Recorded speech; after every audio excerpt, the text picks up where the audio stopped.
Isaac Asimov, c'est un écrivain américain d'origine russe, surtout connu pour ses œuvres de science-fiction et ses livres de vulgarisation scientifique. Il est auteur d'une centaine de livres, il a signé les célèbres cycles de Fondation et des robots, et il est même à l'origine des lois de la robotique qui ont marqué tout le genre. Donc il fait partie des trois grands auteurs de science-fiction de langue anglaise. Et au-delà de la fiction, il avait aussi ce talent rare qui était de rendre l'histoire et la science accessibles avec une clarté assez incroyable. Les Belles Lettres publie un coffret qui réunit les deux volumes qu'Isaac Asimov consacre à l'histoire romaine, depuis la fondation de Rome jusqu'à la chute de l'Empire romain. La République romaine raconte comment une petite tribu est devenue une grande civilisation, et l'Empire romain reprend avec Auguste et traverse 4 siècles d'hégémonie romaine jusqu'à la victoire de Clovis. Alors, il faut savoir que Asimov mêle la grande histoire aux anecdotes du quotidien, ce qui rend le récit clair et très accessible. Cette fresque a d'ailleurs nourri son imaginaire pour le cycle de Fondation. Et dans cette réédition, qui est aussi la première édition française de ces textes, chaque chapitre est accompagné d'une de mes illustrations pour guider le lecteur tout au long du récit. Donc moi, je suis illustrateur et je travaille principalement à l'encre. Je suis autodidacte dans le dessin, même si j'ai étudié le graphisme à Berlin. C'est une formation qui me sert beaucoup aujourd'hui pour construire mes images et organiser les éléments que je veux représenter. Donc techniquement, je travaille avec une approche proche de la gravure ancienne, uniquement des hachures, un rendu assez réaliste, mais qui garde volontairement une certaine rudesse. J'aime que l'on sente le mouvement, la trace du trait, que l'image ne soit pas trop lisse. C'est pour moi vraiment un équilibre entre précision et énergie du dessin. Mes influences, elles viennent beaucoup de l'histoire, de l'architecture et des maîtres anciens comme Dürer, Rembrandt ou moins connu Israël Sylvestre, grand graveur du XVIIe siècle. Illustrer une civilisation aussi illustre que Rome, c'est un vrai plaisir, d'autant que j'ai une affinité vraiment particulière avec cette période. Elle a laissé tellement de traces dans notre culture et dans l'imaginaire collectif qu'on entre tout de suite dans quelque chose de familier, même quand on travaille en détail dessus. Et donc les étapes commencent toujours par la lecture attentive du texte d'Asimov. Déjà, comme lui, il synthétise énormément d'événements et de personnages en un seul chapitre, je fais d'abord une synthèse personnelle, puis je choisis ce qui va représenter le mieux le chapitre. Donc ça peut être un personnage, une scène, un moment précis, une bataille légendaire. Et ensuite, je propose plusieurs idées à l'éditeur, où on choisit ensemble la plus pertinente, celle qui va le mieux représenter le chapitre. Après cela vient un long travail de recherche, les costumes, l'apparence des personnages, les lieux, l'architecture. L'idée n'est pas d'être illustrateur d'histoire ou archéologue, mais de rester crédible tout en gardant une vraie liberté artistique. Quand tout est clair, je passe au croquis, puis une fois validé, je commence le dessin final. Alors ce qu'il faut savoir, c'est que ce sont des dessins assez longs à réaliser, même s'ils apparaissent petits dans le livre. Je les fais dans un format environ 4 fois plus grand que ce qu'il y a que le format du livre. Du coup, ça prend beaucoup plus de temps. Un dessin me prend entre 2 et 4 jours selon la complexité. Voilà, par exemple, les visages sont les plus délicats.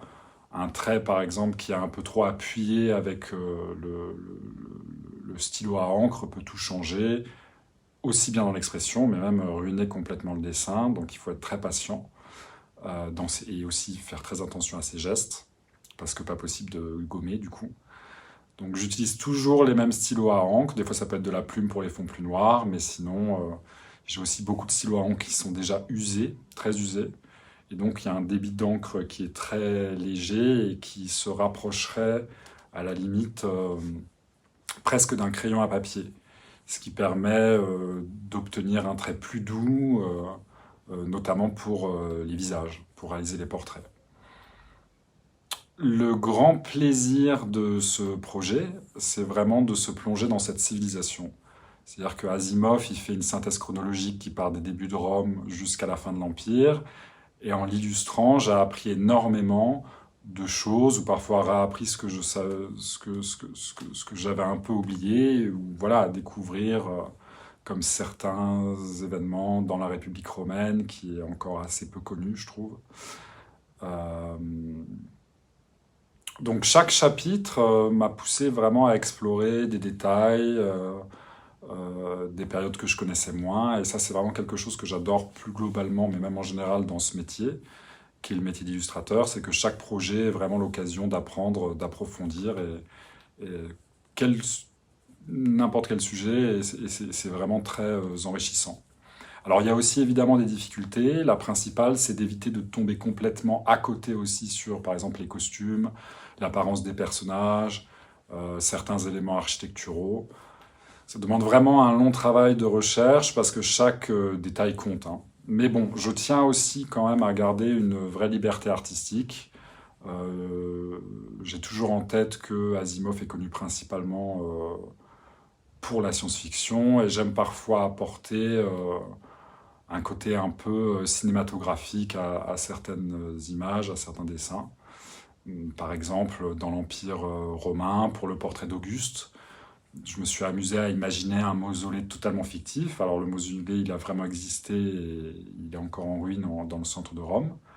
Mais voilà, des fois j'ai un peu envie de m'amuser le mausolée que j'ai dessiné n'a jamais existé, mais ça rend aussi hommage aux représentations imaginaires de l'Antiquité que faisaient certains maîtres anciens. C'est ma manière de montrer aussi ma propre vision, tout en restant respectueux du contexte historique. Donc, pour rester juste sur les périodes que je connais moins, je m'entoure aussi d'experts. Pour les Grecs, par exemple, Hugues Belloni, Hugues Disseva sur les réseaux sociaux. Il m'a beaucoup conseillé sur l'évolution des équipements militaires, euh, parce que c'est des costumes qui sont assez différents et évoluent très vite dans le temps sur une courte période.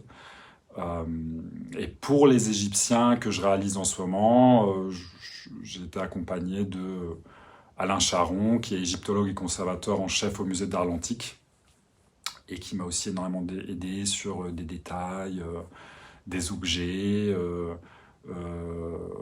Et donc, tous deux, leur regard, ça m'aide énormément à trouver le bon équilibre entre rigueur et liberté.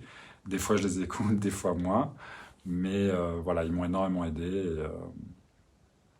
Et donc, à la suite de la civilisation romaine, nous avons continué la collection. Et comme dit précédemment, donc, j'ai illustré les Grecs.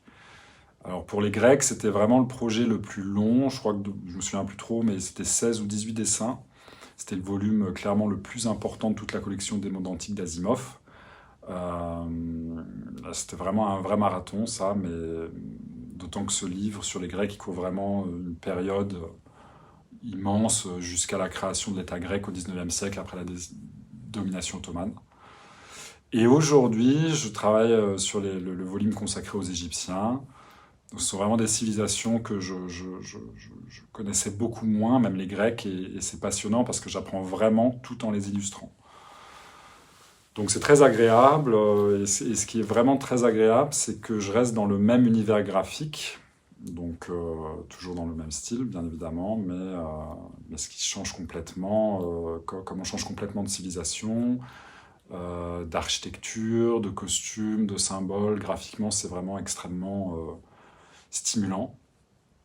Chaque culture ouvre un nouveau terrain de jeu tout en gardant une cohérence d'ensemble dans la collection. Alors, à savoir qu'on pourra bientôt retrouver les reproductions de mes dessins sur la Rome antique en vente à la librairie Guillaume Budet à Paris. Donc, ce sont des tirages d'art en édition limitée, signés et numérotés, réalisés à partir des illustrations de la République romaine et de l'Empire romain. Ils sont imprimés en haute définition sur un papier d'art au format 30 par 40 cm et prêt à être encadré. Donc voilà, l'idée c'était vraiment de permettre à ces images de circuler en dehors des livres, que les lecteurs puissent garder un morceau de cet univers chez eux. Et c'est seulement un début puisque les illustrations des Grecs seront bientôt disponibles à la vente aussi et d'autres suivront au fil des volumes. Donc voilà, pour finir, je voudrais simplement remercier Caroline Noireau et toute l'équipe des Belles Lettres pour leur confiance et leur soutien. C'est vraiment une maison où l'on se sent accompagné, une magnifique maison et c'est une famille, clairement. Et aussi un grand merci à mon entourage qui me soutient dans ce projet depuis le début, parce que c'est un long projet. Et à Nicolas, Filchik, des Belles Lettres, et à tous ceux qui m'aident de près ou de loin. Et j'ai hâte de continuer l'aventure sur les prochains volumes. Mais je dois d'abord terminer Les Égyptiens qui sortiront en 2026.